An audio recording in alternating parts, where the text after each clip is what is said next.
வருஷமா ரொம்ப மாசமா காத்திருக்கிற அந்த காரியம், பெண் மான்களை ஈனும்படி செய்கிற கர்த்தருடைய வார்த்தை, காத்திருக்கிற அந்த காரியத்துல ஒரு வெற்றியை தரப்போகிறது. நீங்க காத்திருக்கிற காரியம் சீக்கிரமாய் நடந்து முடிய போகிறது. அந்த காரியத்தை கர்த்தர் செய்ய போகிறார். அவரால் இது விசுவாசிக்கிறவர்களுக்கு நடக்கும். இது விசுவாசிக்கிறவர்களுக்கு நடக்கும். ரொம்ப வருஷமா காத்திருக்கிற பிள்ளைகளுக்கு இன்றைக்கு கர்த்தருடைய சத்தம் தேடி வருகிறது. அந்த கர்த்தருடைய சத்தம் ஒரு அற்புதத்தை, ஹalleluya ஹalleluya ஆமென். எத்தனை பேர் விசுவாசிக்கிறீர்கள்? ஆமென். கர்த்தர் வாக்கு கொடுக்கிறார்.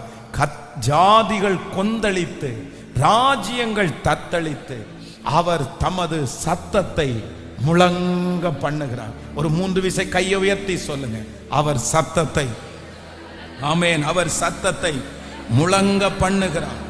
அவர் சத்தத்தை முழங்க பண்ணுகிறார்.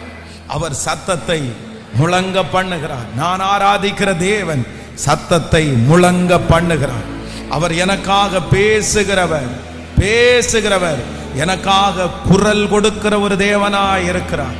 எனக்காக குரல் கொடுக்கிற தேவனாய் இருக்கிறார். நீங்கள் சங்கீதம் 29ஆம் சங்கீதத்தினுடைய